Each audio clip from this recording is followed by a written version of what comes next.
Durante 8 años fue el máximo persecutor nacional.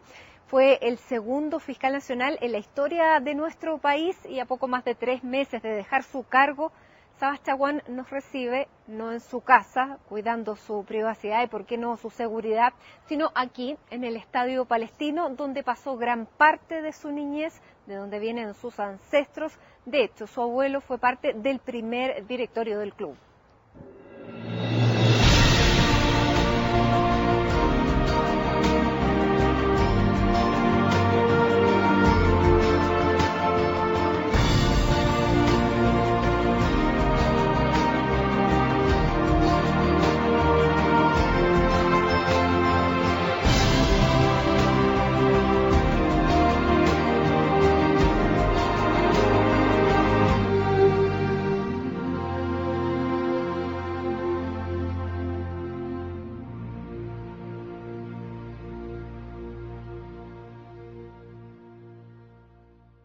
Quiero darle las gracias al hoy abogado Sabas Chaguán por recibirnos aquí en el Estadio Palestino, del que su abuelo fue parte del primer directorio en el año 38. Sí. Así que ha estado ligado aquí durante mucho tiempo. Sí, en mi segunda casa prácticamente. Siempre he estado viniendo para acá y todo. Sí. Así que, bueno, es la segunda casa y es la que vamos a recorrer y aquí vamos a realizar este CNN íntimo al que les damos la bienvenida. Bueno, lo veníamos conversando, abogado, al principio.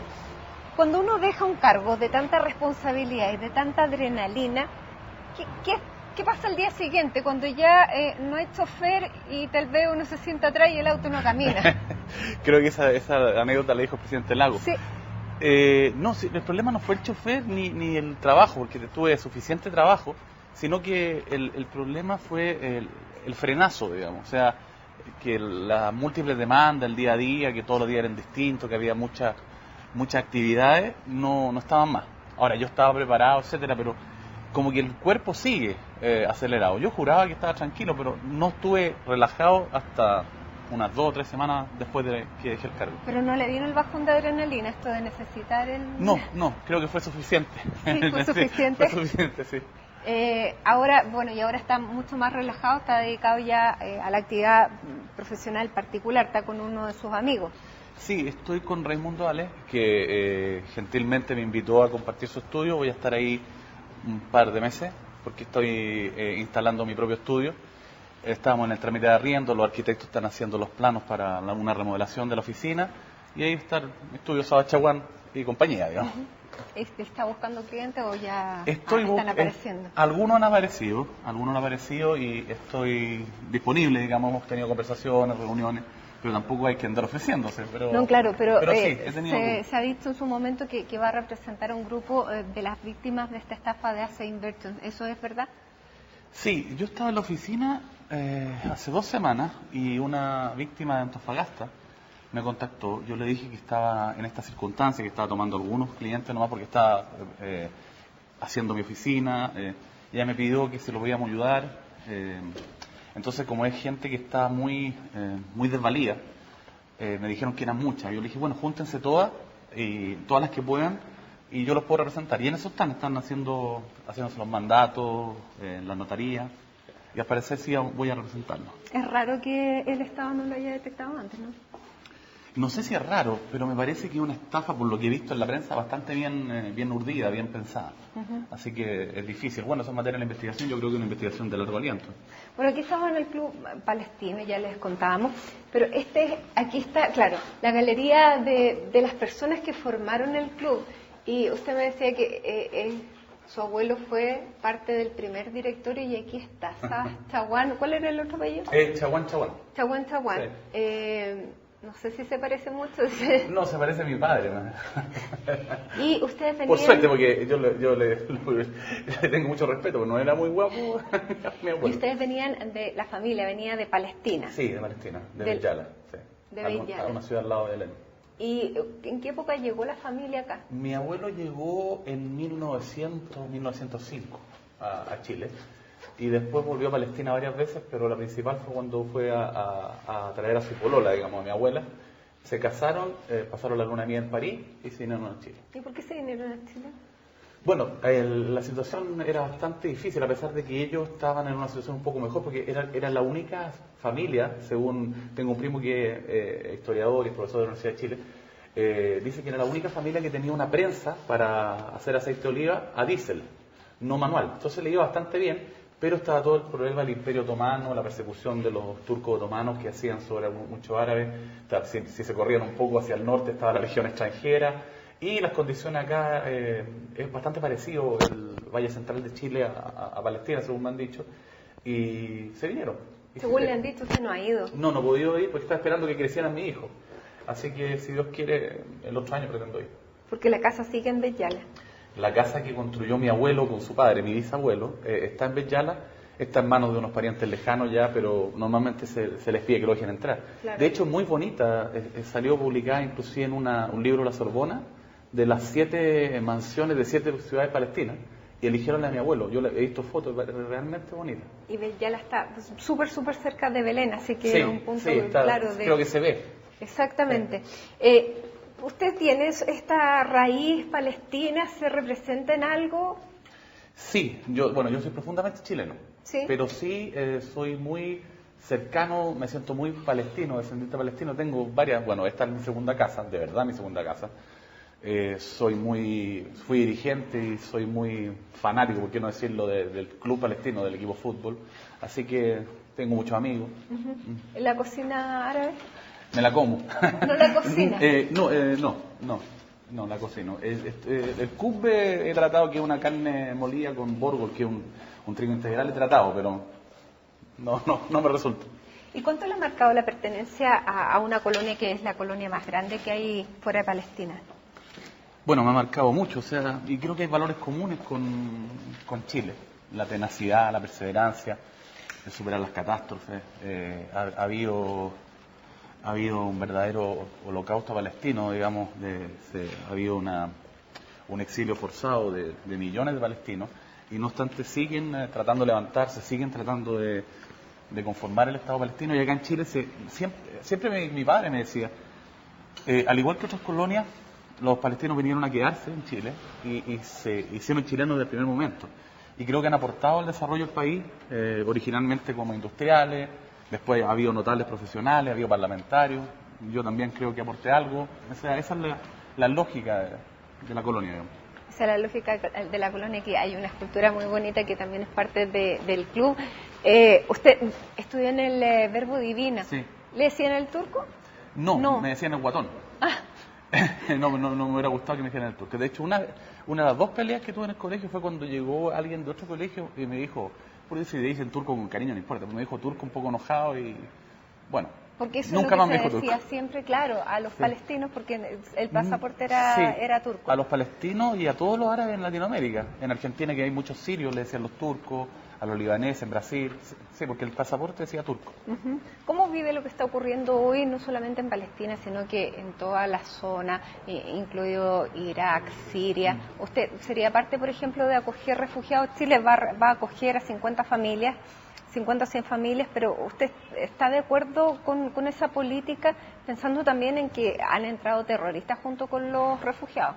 A Chile no. A Chile no, pero en otras, yo creo cerca de Grecia, Turquía. Claro, ha habido un par de locos del ISIS, creo, que es una deformación del Islam. Yo soy católico, pero es una deformación del Islam. Y yo creo que Chile se ha hecho con inmigración. O sea, lo único originario acá eran los aymaras, los mapuches, los pascuenses, digamos, los diaguitas, etcétera. Y todo eso se fusionó con palestinos, con croatas, con alemanes, y creo que Chile, lo que tenemos como país se debe a la inmigración, así que cerrarse a la inmigración o creerse que somos un país, por así decirlo, endogámico, conduce a un anquilosamiento y hace que el país no se desarrolle. Así que yo sería partidario con los debidos resguardos, por supuesto, pero que se permita la inmigración. Bueno, hoy día tenemos inmigración, sobre todo de América Central, América Latina. Pero además, que no se olviden, no nos olvidemos, cuando Chile tuvo épocas difíciles, en Argentina había cientos de miles de chilenos, o sea, 250.000 chilenos estuvieron en Argentina, Río Gallego, yo estaba ahí, y hay muchos chilenos, así que como nos acogieron, acojamos a los inmigrantes. Durante la dictadura se fueron muchísimos, así que también los acogieron. Sí, claro. Ahora, y ya pasando a otros temas, estábamos hablando del terrorismo. Durante un tiempo, en Chile en general, en Santiago en particular, se pusieron muchas bombas y hubo el caso bomba, pero quiero preguntarle, durante este tiempo, ¿Chile mejoró en lo que es la prevención del delito terrorista? Porque durante mucho tiempo se criticó que la ANI no hacía nada. ¿Usted cree que al terminar su gestión en la Fiscalía eso cambió, que tenemos alguna protección mayor o no? Yo dije en una entrevista, si mal no recuerdo, el año 2014, que Chile no estaba preparado por un atentado como el de Atocha. ¿Se acuerdan el de España? Sí. No estábamos preparados, pero sí, ahora yo creo que estamos mejor preparados y en Chile el terrorismo no es un terrorismo de características tan serias como en otros países. Creo que en ese sentido somos un país que ha tenido el privilegio de tener pocos atentados terroristas. Y los pocos que hay que reprimirlos duramente, pero en ese sentido creo que faltaría mejorar la legislación. Inclusive cuando estaba en la Fiscalía participamos en un trabajo que se convocó por el gobierno, tanto el gobierno del presidente Piñera como especialmente después se convocó una comisión en este gobierno. Pero la legislación quedó ahí porque no hubo más atentados y se dejó de hablar del tema. Yo creo que debería hacerse, creo que está en el Parlamento, debería perfeccionarse la ley antiterrorista, pero además creo que Chile realmente, por suerte para nosotros, no tiene un fenómeno terrorista tan a lo ETA o como un terrorismo islámico. Y en general Latinoamérica, por suerte, salvo el atentado brutal de la AMIA en Buenos Aires, ha tenido pocos atentados terroristas y eso creo que hay que perseverarlo, hay que mantenerlo. ¿Usted diría que en la Araucanía no hay terrorismo? Yo creo que ha habido hechos puntuales que uno los podría encuadrar dentro de la figura terrorista, eso sí. Creo que ha habido quemas de buses con pasajeros adentro, que eso es delito terrorista en mi concepto. En concepto de los fiscales de la Araucanía se utilizó la ley antiterrorista y también en concepto de los últimos gobiernos. Y en uno de los últimos hechos donde se emboscó una caravana, ¿eso no es un hecho terrorista? No conozco, realmente no conozco el hecho, lo leí en los diarios, pero puede que no sea delito terrorista o puede que sí, habría que ver el caso concreto.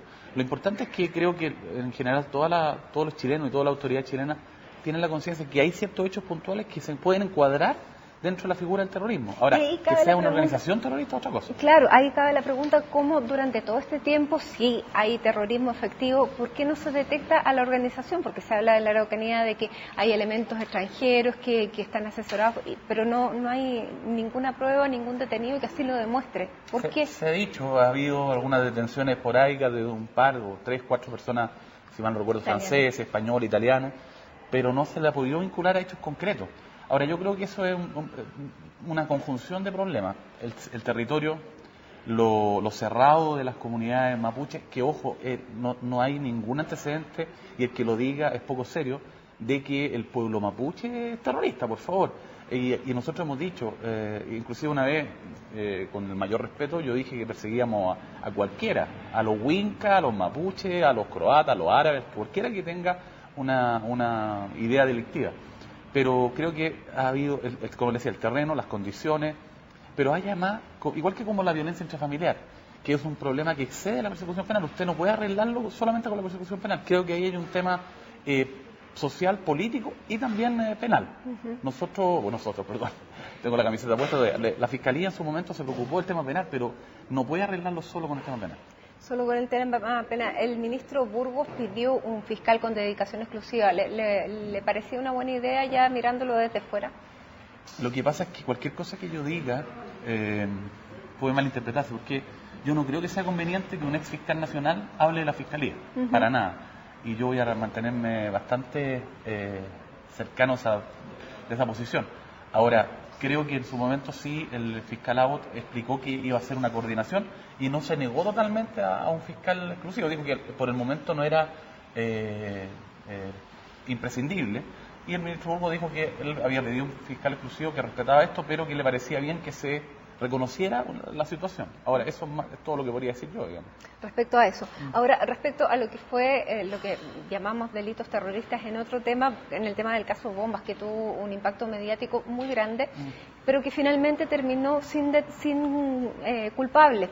Sin embargo, las bombas se pusieron. ¿Qué pasó? Bueno, en su momento dijimos fue un fracaso de la Fiscalía, en este caso la Fiscalía Regional Sur. Pero se hizo lo que se pudo. Ahora, ¿cuándo se perdió realmente el caso Bomba? Se comenzó a perder en la fase de preparación del juicio oral. cuando hubo una exclusión masiva de pruebas, creo que la acusación tenía antecedentes, tenía errores, por cierto, porque después de que hubo absolución, en su momento pedí un informe, se me mandaron algunos archivadores, la posición, ahí pude tomar conocimiento más acabado del tema, y creo que la acusación tenía un fundamento en prueba, pero esa prueba fue excluida en gran parte en la audiencia de preparación, y en ese momento yo creo que se empezó a desmoronar el caso Bomba. Ahora, que hubo errores en la investigación, sí, pero no solamente en la Fiscalía. ¿Se arrepiente de haber nombrado al fiscal Alejandro Peña en el caso? Ahora tal vez uno podría decir, no deberían nombrado, pero no al fiscal Peña, sino que deberían nombrar un equipo de varias regiones. Pero en su momento, en la Metropolitana Sur, de la región metropolitana, era la única fiscalía que tenía un equipo que había trabajado contra el crimen organizado. Estaba el fiscal Barro, estaba el fiscal Sabaj, estaba el fiscal Emilford, que ahora es fiscal regional. O sea, fiscales muy, muy buenos.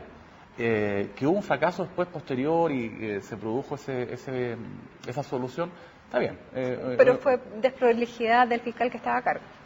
No, yo no centraría todo en Peña, pero sí una desprolijidad.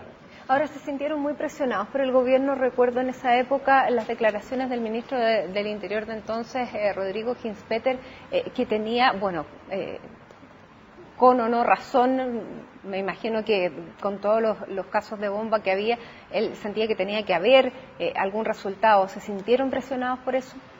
Sí, pero, presionados en el sentido de urgidos a mejorar, sí. O encontrar a alguien. Absolutamente, pero eso es nuestro trabajo. Pero yo no centraría todo en Ginspeter, porque ya en el primer gobierno de la presidenta Bachelet, había algunos bombazos y el subsecretario en esa época, Rosende, también dijo que le iba a fijar un plazo a la Fiscalía, y yo le dije que no podía fijarle un plazo a la Fiscalía porque cada uno ha hecho sus roles, pero tanto con ese gobierno como con el gobierno del presidente Piñera, Rosende, Ginspeter, etcétera, hubo un diálogo en esta materia, y se sabía que era un tema que excedía también a la Fiscalía, lamentablemente excedía a la Fiscalía en cuanto a las posibilidades de actuación, porque si la Fiscalía tuviera equipos propios de laboratorio, tuviera una policía propia, échenle toda la culpa a la Fiscalía, pero no es así.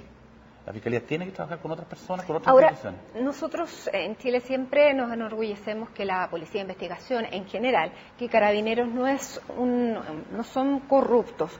Sin embargo, son eficientes, tienen los medios, están preparados. Son varias preguntas en una. Primero, no son corruptos, es verdad. Ha habido casos de corrupción y que han sido reprimidos y han sido perseguidos por la Fiscalía, a veces con cierta incomprensión por parte de las policías, pero inicial, y después hubo estoy pensando en el caso de Pudahuel, del fiscal Arias, que fue una investigación notable de Emiliano Arias. ¿Son eficientes? Primera pregunta, no son corruptos, sin duda, y son policías que en el concierto latinoamericano nos prestigian, y yo he estado fuera de Chile y es verdad que nos prestigian, Carabineros e investigación. ¿Son eficientes? Sí, pero podrían serlo más. Hay áreas donde son muy eficientes, la tasa de esclarecimiento de los homicidios, por ejemplo, 90 y tantos %. Yo recuerdo la llamada de la señora Luxinger a la tenencia, no sé lo que era, cuando le estaban quemando la casa, y en vez de una reacción rápida, la persona que estaba a cargo, el carabinero a cargo, se demoró muchísimo en tomarle los datos. ¿Eso hubiera pasado en otra parte? A ver, puede pasar. Yo no voy a hacer una defensa corporativa de Carabineros, pero me parece que la institución de Carabineros es eficiente en general. Tiene mucho que mejorar, lo ha dicho el general Villalobos. Sí. Y inclusive dijo, no nos pidan a nosotros solamente. Claro, porque es un tema sistémico. Pero yo creo que Carabineros y la Policía de Investigaciones tienen alto nivel de eficiencia en ciertos delitos. Ahora, si hubo un error puntual, en ese caso dramático del señor Luxinger, bueno, tendrán que asumirlo, ellos tienen la herramienta interna. Pero, ¿dónde están los fracasos en los delitos contra la propiedad? Ahora, nosotros también nos vanagloriamos y se instalan cámaras de seguridad en muchísimas partes, pero esas cámaras de seguridad no permiten reconocer a nadie. Bueno, eso es un tema cierto. Hay cámaras de seguridad que no... Hay algunas que sí. Yo me acuerdo cuando estaba el alcalde, bueno, no alcalde, senador ahora, ¿no? Osandón en Puente Alto, con el fiscal Sabaj en ese momento y la Fiscalía Local de Puente Alto se inauguraron unas cámaras en la plaza, que sí tenían la resolución suficiente para captar. Hay otros lugares que las cámaras son casi un efecto disuasivo, pero habría que mejorar la tecnología. Y hay otros lugares donde no graban, lo cual es ridículo. Claro. Por ejemplo, en el mismo caso Bomba, 2 de los que fueron imputados ahora están en España siendo juzgados, básicamente porque las cámaras tenían la resolución necesaria para por lo menos identificarlo. No sabemos todavía si eran culpables o no, porque en eso está en la etapa del juicio. Fiscal iba a decir, No, nada no, que no, ver, no, no. abogado. Sí. ¿Me invita a conocer más salones de aquí del club? Vamos. Vamos. Vamos.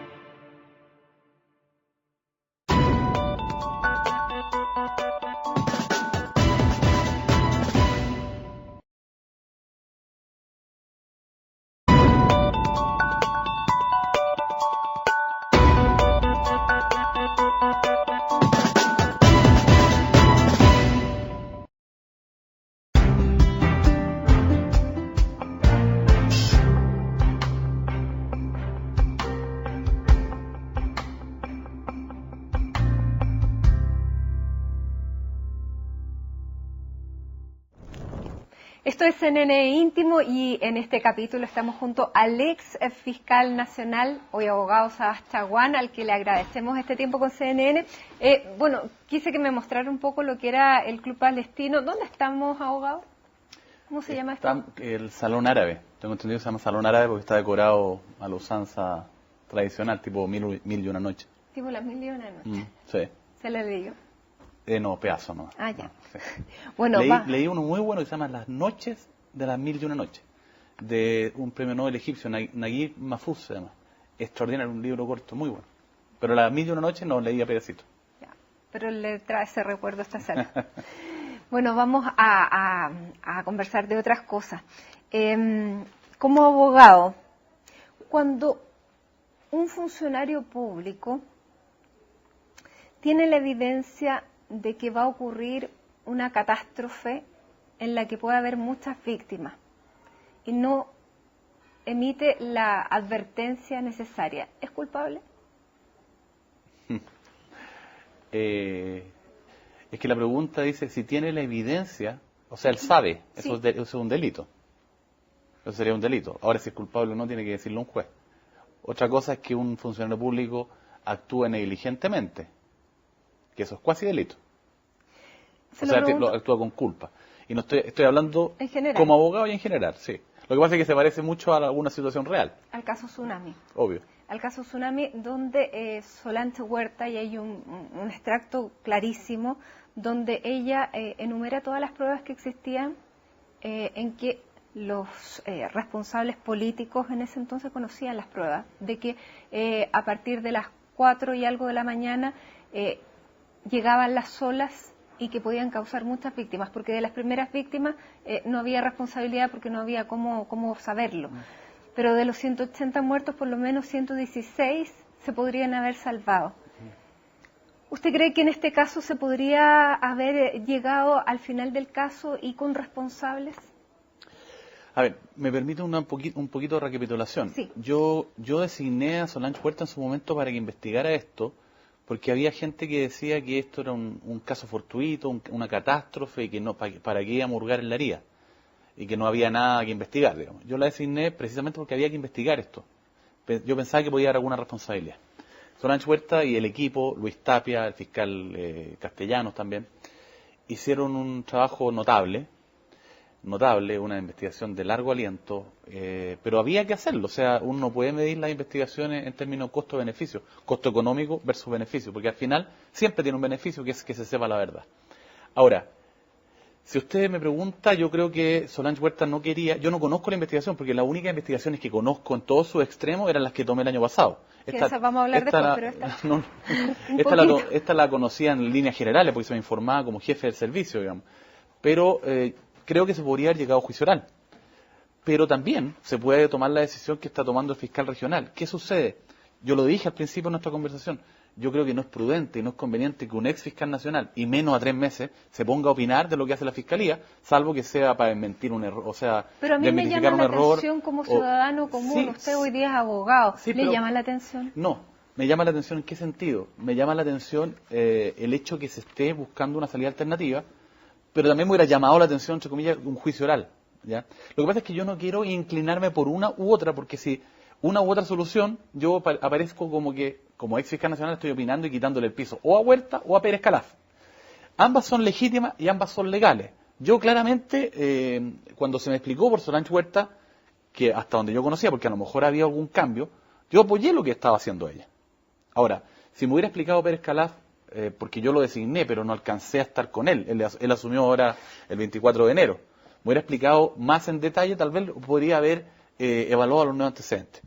No quiero ni criticar a Huerta ni criticar a Pérez Calaf. Ambas posiciones son jurídicamente sostenibles, pero yo creo que el derrotero que estaba tomando en su momento Solange Huerta era, en ese momento, cuando yo estaba a cargo de la institución, era el adecuado. Ahora, si hubo algún cambio de antecedente, o hubo alguna antecedente, valga la redundancia, que hizo que el fiscal regional Pérez Calaf ofrezca esta salida alternativa, es legítimo y está actuando dentro de la ley, escrupulosamente.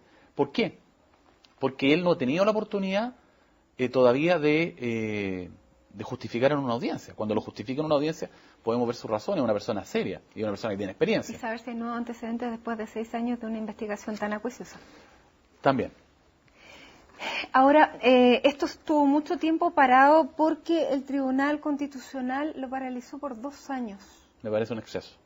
Sí. Me parece un exceso no estoy criticando necesariamente a los miembros del Tribunal Constitucional, pero sí estoy criticando esa facultad de dilatar tan excesivamente un proceso penal. ¿Sabe por qué? Porque hay un principio fundamental en todo proceso penal, que está en el Pacto Internacional de Derechos Civiles y Políticos, en el Pacto de San José, Costa Rica, que es el derecho a ser juzgado dentro de un plazo razonable. A mí no me pueden tener como imputado 7 años o 5 años si es que, desde que me formalizan. Por eso la ley, cuando usted la formalizan, permite que un plazo máximo de investigación de 2 años. Y acá se está excediendo con mucho. Yo creo que es legítimo y una atribución en ocasiones muy necesaria que el Tribunal Constitucional suspenda un procedimiento para estudiar acuciosamente los antecedentes.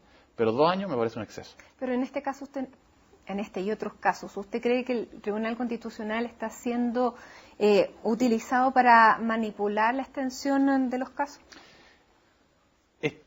No creo que el Tribunal Constitucional se esté dejando utilizar, no creo que haya ninguna intención, pero hay algunos abogados que tratan de hacer eso y lo utilizan como una herramienta de dilación. Cuando estaba en la Fiscalía lo vi muchas veces. Hay un aforismo de los abogados, latero como todos los abogados, ¿no? Que es como casi todos los abogados, que es que dice: el que ejerce un derecho no abusa. Es verdad, ellos tienen el derecho a recurrir al Tribunal Constitucional, pero en ocasiones se reitera una y otra vez para provocar una dilación. En el caso de que el Tribunal Constitucional ejerza sus facultades, me parece legítimo, pero 2 años es un exceso. Y que haya abogados que tratan de utilizarlo, sí. ¿El Tribunal Constitucional se deja utilizar? No, son gente seria. Pero es inevitable pensar en un tema político. Bueno, es inevitable pensar en estas cosas. Ahora, vamos a las últimas causas que durante el último año de su gestión le tomaron tanto tiempo y le demandaron muchísima responsabilidad. Primero, y antes de eso, ¿usted ha sido amenazado en su tiempo de fiscal, sí, y fiscal nacional y antirregional cuando sí, estaba en el occidente? Sí. ¿Sí? Sí. ¿Y nunca ha tenido esas amenazas? No era seria, o sea, podría haber sido seria, pero hubiera sido demasiado, porque además que yo siempre lo decía, como fiscal nacional, no, fue como fiscal regional. ¿Donde se dedicaba a narcotráfico? Claro, concretamente no fue una amenaza, o sea, hubo una amenaza a un narcotraficante que no lo toma en serio, no quiere decir que me anduviera exponiendo, y hubo una amenaza velada cuando con el fiscal Tufit Bufael, que es todavía el fiscal jefe de Maipú, investigamos las mafias del robo cable de cobre. Ahí hubo una amenaza y hubo una oferta de plata también. Ahora, bueno, lo llevo al último caso que a lo mejor, claro, no era una amenaza, pero era una tensión latente que fue la decisión que tomó en febrero del año pasado de asumir el caso Venta SQM. ¿Por qué finalmente tomó esa decisión? Por el ambiente. ¿Y cómo fue el momento en que tomó esa decisión? ¿Usted quería tomarlo? No, yo pensé que porque esa facultad es una facultad muy excepcional del fiscal nacional, pero el ambiente de desconfianza que había hacia la fiscalía era injusto. Y era injusto para los fiscales que estaban envueltos. Recordemos que había un cuestionamiento a fiscal Monte, que no tenía ninguna razón de ser. Había un cuestionamiento de la fiscal Huerta. Bueno, porque recordemos que usted se fue de vacaciones y rápidamente todo cambió en esta investigación lo tomó el fiscal Ayala, repartió cosas, la que había quedado en su cargo. La fiscal Huerta también permitió esos cambios y rápidamente el descrédito se apoderó de todos porque finalmente se estaban por primera vez llegando a investigar a gente poderosa. Sí y no. Sí, no creo que el descrédito se haya apoderado de todos, porque yo creo que había una desconfianza profunda. Ayala no hizo nada malo, en el sentido que todo lo que hizo fue legal. Ayala, Huerta, Montes, todo fue legal. Montes no hizo nada, en el fondo, porque él estaba de vacaciones también. Y de hecho, cuando me contó Solange Huerta que había tomado esa decisión, yo la apoyé, porque son fiscales probadamente serios y probadamente honestos. El problema es que había una desconfianza generalizada y estaba afectando a la institución. Y había rumores que el fiscal Gajardo y el fiscal Norambuena iban a renunciar, había rumores de que le querían echar tierra a esto. ¿Le renunció el fiscal Gajardo? No, había rumores de que... No me renunció el fiscal Gajardo. Había rumores que querían echar tierra, que no había voluntad de investigar, y eso es injusto. Estuve 13 años en la fiscalía, habíamos trabajado arduamente día a día y de un día para otro por un par de investigaciones importantísimas, por supuesto, pero se iba a botar todo el prestigio. Bueno, tomé la investigación a mi cargo. ¿Por qué? Porque resulta que para nombrar un fiscal nacional participan los 3 poderes del Estado. Entonces, el mismo mecanismo de nombramiento, por muchas sospechas que haya, impide que uno se abanderice necesariamente con un lado, ¿me entiendes? O que quiera echarle tierra. Entonces, la misma ley dice que el fiscal nacional puede tomar a su cargo una investigación cuando los involucrados como víctimas o imputados hagan necesario que el fiscal nacional la tome para garantizar la imparcialidad, casi textual el artículo 18 de la ley orgánica. Bueno, había involucrados que uno podría pensar, y la gente siempre piensa, estos son poderosos, nadie los va a tocar. Senadores, empresarios, etcétera. Así que, y además, unido este clima de desconfianza, y también toda la plana mayor de la Fiscalía me estaba diciendo que, aconsejando eso, bueno, tomé las investigaciones. ¿Impidió el descrédito entonces de la Fiscalía? Yo creo que sí. Yo creo que la Fiscalía tiene vicios, o sea, tiene problemas en la investigación de delitos contra la propiedad, la Fiscalía y las policías, lo hemos dicho reiteradamente, el archivo provisional, etcétera. Pero nadie puede decir que la Fiscalía es instrumentalizada por un sector político, que la Fiscalía no es independiente ni autónoma. Hemos investigado eclesiásticos, militares, empresarios, de todo. Y se investiga, a veces no se llega al resultado querido, pero se investiga. ¿Cuáles son los más herméticos? Usted habló de los empresarios, los políticos de la Iglesia. ¿Los más herméticos en qué sentido? A la hora de llegar a investigar. ¿Los más difíciles de investigar? Sí. Depende, los 3 ámbitos. En los 3 ámbitos depende del caso concreto. Acá en estas causas, yo no voy a hablar de la investigación porque sería un delito inclusive, pero en estas investigaciones había personas que, ejerciendo su derecho a guardar silencio, son bastante herméticos. En los casos que yo no lo dirigí a la investigación, pero me han informado en líneas generales, también en la Iglesia había bastante hermetismo. Bueno, se le criticó mucho ese café que se tomó con el Euromate. Sí, se criticó, pero ese café... ¿Qué le fue a pedir? Nada. El Euromate me fue a señalar una preocupación en su momento de que no se demorara mucho el caso. ¿Y eso no es una presión? Pero déjeme terminar. Pero cuando me saludó, etcétera, yo estaba en el sur, cuando mi secretaria me dice que estaba pidiendo audiencia, y le agéndelo para la otra semana. Porque pensé que venía por la multiplicidad de querellas que tienen su empresa, porque son afectadas por incendios forestales, atentados, etcétera. Y cuando me señaló eso, yo le dije, no puedo hacer nada, no está a mi cargo la investigación, y el fiscal Armendari es un fiscal serio. Eso fue todo. Y ahí terminó conversamos un rato, y de las querellas, etcétera, pero no me acuerdo, pero no hubo ninguna presión ni nada indebido.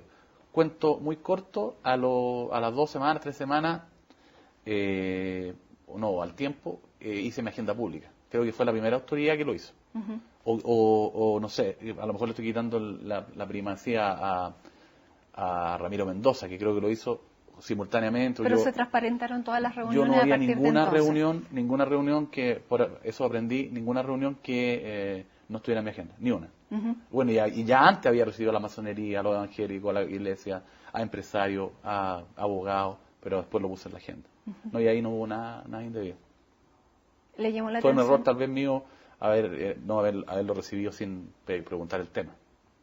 Ahora vamos a hacer una pausa aquí en CNN Íntimo porque después quiero que nos dediquemos de lleno a hablar de esta investigación que usted asumió como fiscal nacional y que ya no tengamos ninguna interrupción. Así que vamos a hacer una pausa aquí en CNN Íntimo desde el Salón Árabe. ¿Cómo se llama? Sí, árabe. Desde el Salón Árabe donde estamos en el Club Palestino. Así que ya regresamos con más, con la última parte junto a Sabas Chaguán.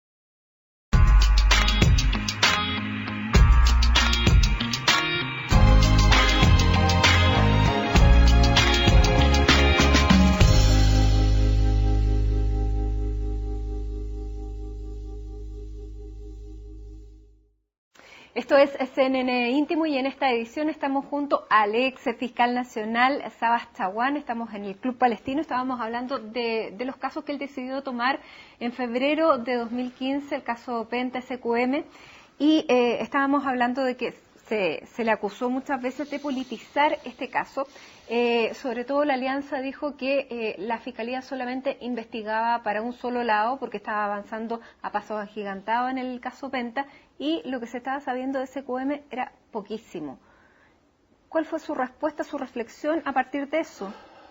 La misma reflexión que puedo hacer ahora. Hay que distinguir dos cosas. Una es que tienen derecho a reclamar si les parece que la actividad de la Fiscalía era errónea o discriminatoria. Pero yo estimaba que la Fiscalía no estaba actuando ni errónea ni discriminatoriamente, porque el caso Penta empezó mucho antes. En el caso Penta había testigos que se indicaban con pruebas, con documentos, etcétera, a ciertas personas de actividades que son ilícitas. Y esa prueba es muy sólida. Entonces, se podía... Hablando de Hugo Bravo. Sí, Hugo Bravo y otros. Marcos Castro y otras personas que trabajaban en la empresa. Y del caso Penta se deriva una arista, en su principio, que era una arista pequeña, que era el caso SQM. ¿Y quién la ensanchó? La Fiscalía. ¿Quién la abrió? La Fiscalía. Recuérdese que nosotros, con la investigación a mi cargo, formalizamos personas que no estaban querelladas nominativamente por impuesto interno. Se peleó en el Tribunal Constitucional, demoró. Se peleó en la Corte de Apelaciones, 2 o 3 veces. De manera tal que eso eran una serie de incidencias procesales que son legítimas, que la plantean las defensas, pero que van ralentizando la investigación. Por otro lado, nunca hubo temor de la Fiscalía de citar a declarar a alguien, nunca hubo discriminación en cuanto a preguntas que nos hicieron, y de hecho se alegaba que había un show mediático cuando iban a declarar personas, etcétera. Yo no lo voy a decir, porque no hubo nadie legítimo, pero hubo personas, de varias personas que a través de sus abogados me pedían por favor entrar por el estacionamiento. Y a mí lo que me interesaba era que declararan, porque si no entraban por el estacionamiento no iban a declarar. Yo hubiera tenido que pedir un arresto, etcétera, y se iban a quedar callados. Y eso eran de la alianza, del medio, del centro. Nunca hubo nada político, de verdad no hubo nada político. Y de hecho, hubo personas de la concertación, digamos, de la nueva mayoría, que también fueron formalizadas, también que fueron a declarar, etcétera, y la investigación está lejos de terminar. Pero no se olvide que Penta empezó mucho antes. ¿Cambió algo con Penta a nivel social? Yo no diría con Penta, porque un poquito, primero, todavía no están condenados. Yo creo que van a ser condenados, pero tienen derecho a la presunción de inocencia todavía. Bueno, pero estuvieron en prisión preventiva, sí, pero que es una cautelar. Claro, que pero es una cautelar que técnicamente busca cautelar los fines del procedimiento. Y yo estaba obligado a pedirla porque el artículo 140 del Código dice expresamente que por la reiteración de delito, por la extensión del mal causado, etcétera, se considera por la ley un peligro para la seguridad social. Por eso la pedimos. Y ¿Pese a que la pena final nunca hubiera llegado a eso? No, puede llegar. Puede llegar por la reiteración, pero no sé los antecedentes actuales. Pero no hubo un afán ni un seco en perseguir a alguien, porque, como digo, yo diría que no cambió por penta, porque es un poquito, porque ¿qué pasa si resulta inocente? En definitiva, no creo. Ya hay un condenado. Cambió por la situación tanto social como por el actuar de la Fiscalía. ¿Por qué? Porque ha habido una profunda desconfianza, lo que me llevó, entre otras cosas, a tomar la investigación a mi cargo. Pero además la Fiscalía siguió actuando consistentemente en un caso en que, comillas, estaba siendo investigada gente poderosa. Y eso creo que paulatinamente fue demostrando que nosotros íbamos a investigar donde hubiera delito. Y eso fue lo que cambió. No quiero ponerle penta a SQM, sino que la investigación de la Fiscalía. Por lo demás, ha habido otros casos también. Ha habido casos de investigación de fraude en Valparaíso, hay casos en Santiago, La Polar, etcétera, que gente que tradicionalmente era considerada como intocable. Ya no se sienten así. Yo creo que no, en Chile no hay gente intocable hace rato. ¿Qué pasó con las boletas de los hijos del senador Pizarro? La boleta de los hijos del senador Pizarro, no quiero hablar de la investigación, voy a hablar de lo que ha salido en la prensa. ¿Me entiende? Porque si no podría inclusive cometer un delito. Eran por asesorías que se prestaron, según ellos, y en el caso de ellos se requería una querella de impuesto interno, que no ha habido, para investigar. ¿Por qué? Porque los antecedentes, a diferencia de otros, no se le podía formalizar en su momento por algún delito que no fuera tributario. ¿Qué pasó Pero no estoy diciendo que sean responsables, hay que ser cuidadosos. Sí. Y no estoy hablando de antecedentes de investigación, estoy hablando de lo que salió en la prensa. Pero el Servicio de Impuesto Interno no se querella. Es que el Servicio de Impuestos Internos tiene el derecho a querellarse si lo estima pertinente. ¿Y esa es la gran piedra de tope para la investigación en SQM con los dineros políticos? No, creo que, ellos ejercen una facultad o no la ejercen. Pero si no la ejercen, puede que la investigación llegue hasta ahí nomás.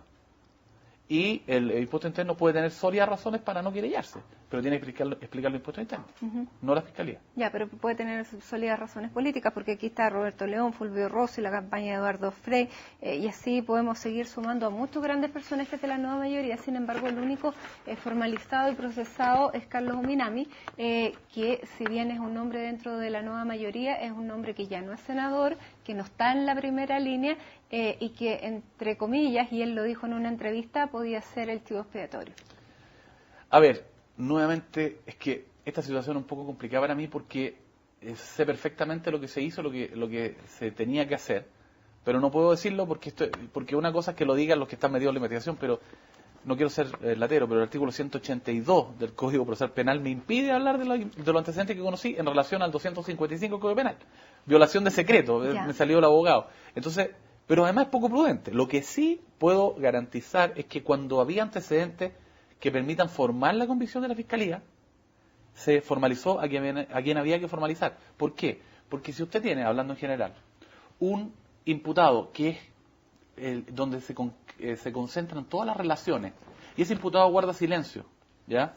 Y no tiene otro antecedente, va a ser difícil que pueda imputar responsabilidad a otros, que por ejemplo, el que guarda silencio financia, ¿me entiende? Si este guarda silencio y el otro guarda silencio, hay que buscar otras pruebas, correo electrónico, y etcétera, y eso lleva tiempo. Los fiscales analizaron, yo analicé menos, pero analizaron miles de correos electrónicos, miles. ¿La Fiscalía podría tener la facultad de querellarse? Se ha hablado mucho de esta reforma al Código. No, de iniciar de oficio. La Fiscalía técnicamente no deduce querella. Yo creo que en ciertos casos se podría tal vez hacer una cuestión mixta, que la Fiscalía le oficie o le pregunte a Impuesto Interno si va a ejercer acciones o no, dentro de un plazo, y si pasa ese plazo, la Fiscalía pueda iniciar de oficio la investigación. Ahora, ojo que cuando Impuesto Interno denuncia o se querella, denuncia un hecho. Y el hecho investigado puede derivar en otras personas. Esa fue la tesis que sustentamos y que la Corte de Apelaciones validó. Por eso pudimos formalizar a personas que no estaban querelladas nominativamente. No hubo ninguna presión política en ese caso. ¿En cuál? SQM, de parte de la nueva mayoría. Basta leer de la nueva mayoría y de la alianza, nadie. Ya. No, ¿Nadie o todos? No, voy a explicar al tiro. Nadie me presionó directamente. Ahora, por los medios de comunicación se daban opiniones todos los días que si uno quiere dejarse presionar se interpretan como presiones. Ahora, pero nadie tomó el teléfono. Yo creo que porque no lo sabían que era ilegítimo, y también porque tengo una... Creo que queda claro que no hubiera sido permeable a las presiones, digamos, a la Ahora, llamada. dentro de SQM hubo una de las investigaciones, porque fueron con boletas personales y fácilmente rastreables, que fueron las de Jovino Novoa, con el que se llegó a un juicio abreviado y es el único condenado finalmente, pero por llegar a este juicio abreviado. Pero se criticó mucho por qué se llegó a un juicio abreviado cuando era una persona que, claro, sus mismos fiscales dijeron que tenía reiteración de delito, no había colaborado lo suficiente, que la pena finalmente podía sumar 5 años, finalmente la pena fue de 3 años, ni siquiera 3 años y un día podría él postular como presidente de la República, no tendría ningún impedimento. Matilde, hay un poquito de simplificación, no suya, sino que en los antecedentes que me está dirimiendo. Primero, los fiscales dijeron eso, uno de los fiscales que dijo eso era yo mismo, estaba en la audiencia. Emiliano Arias También. Y era verdad en ese momento. En el momento que lo dijeron, estaba Gajardo, Norambuena, Arias, yo, y no sé si Carmen Segura también, o no habíamos dividido, pero había 3. Dijeron eso y era, pero ajustado al mérito de la investigación. Y le estoy contestando con antecedentes que yo dije en audiencia. Nuevamente, no estoy vulnerando el secreto de la investigación. En su momento se produjo una declaración del señor Novoa que no era muy extensa, pero al aceptar el procedimiento abreviado la ley le concede un atenuante. 1. Tenía reprochable conducta anterior. 2. Y devolvió por tributo y pagó la multa que Impuesto Interno estimó. 3 atenuantes. En ningún caso la pena en un juicio oral iba a exceder, después de que se configuraron esas 3 atenuantes, en ningún caso iba a exceder de 3 años.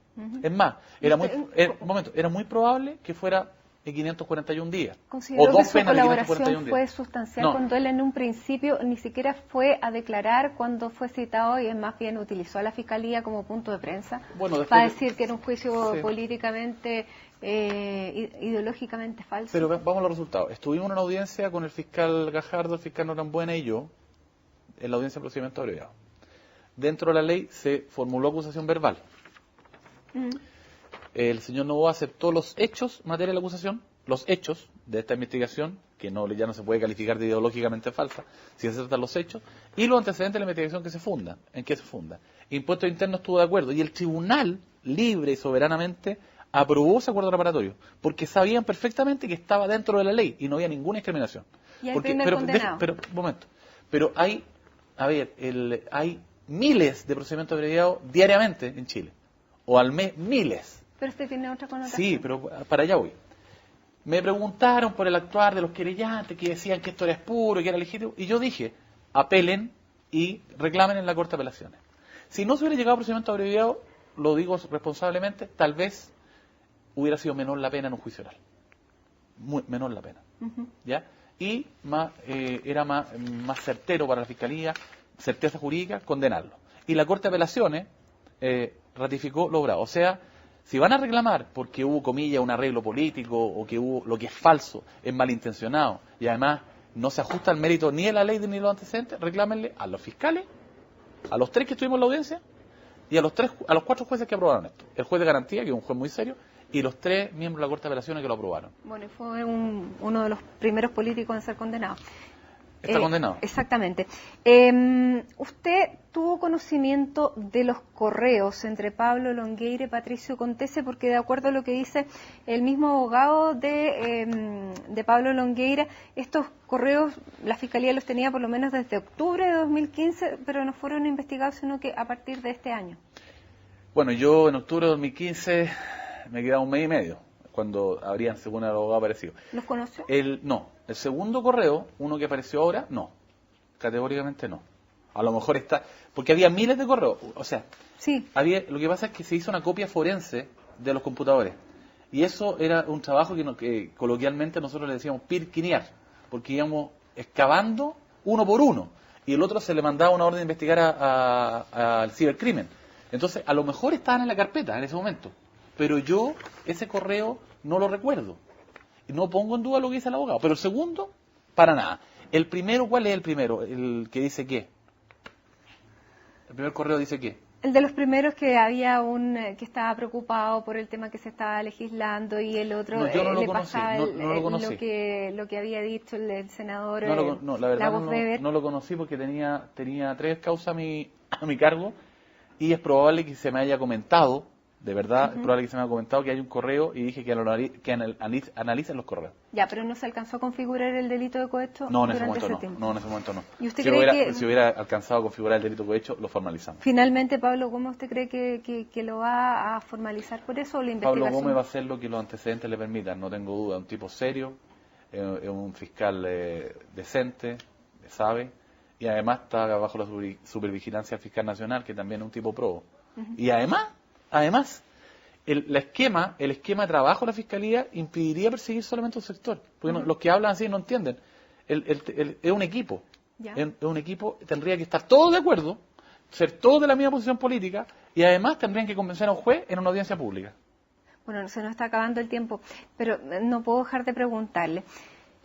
Durante el año pasado el humor político salió en todas partes. A usted se le catalogó en un programa de televisión como superhéroe. Pero de superhéroe pasamos al Masterchef del Clinic. ¿Qué tan cierto hay de que su candidato para sucederlo en la Fiscalía es el actual fiscal nacional? Yo, de los 5 que estaban en la quina, dije que los 5 estaban capacitados. Eso es cierto. Eso es categóricamente cierto.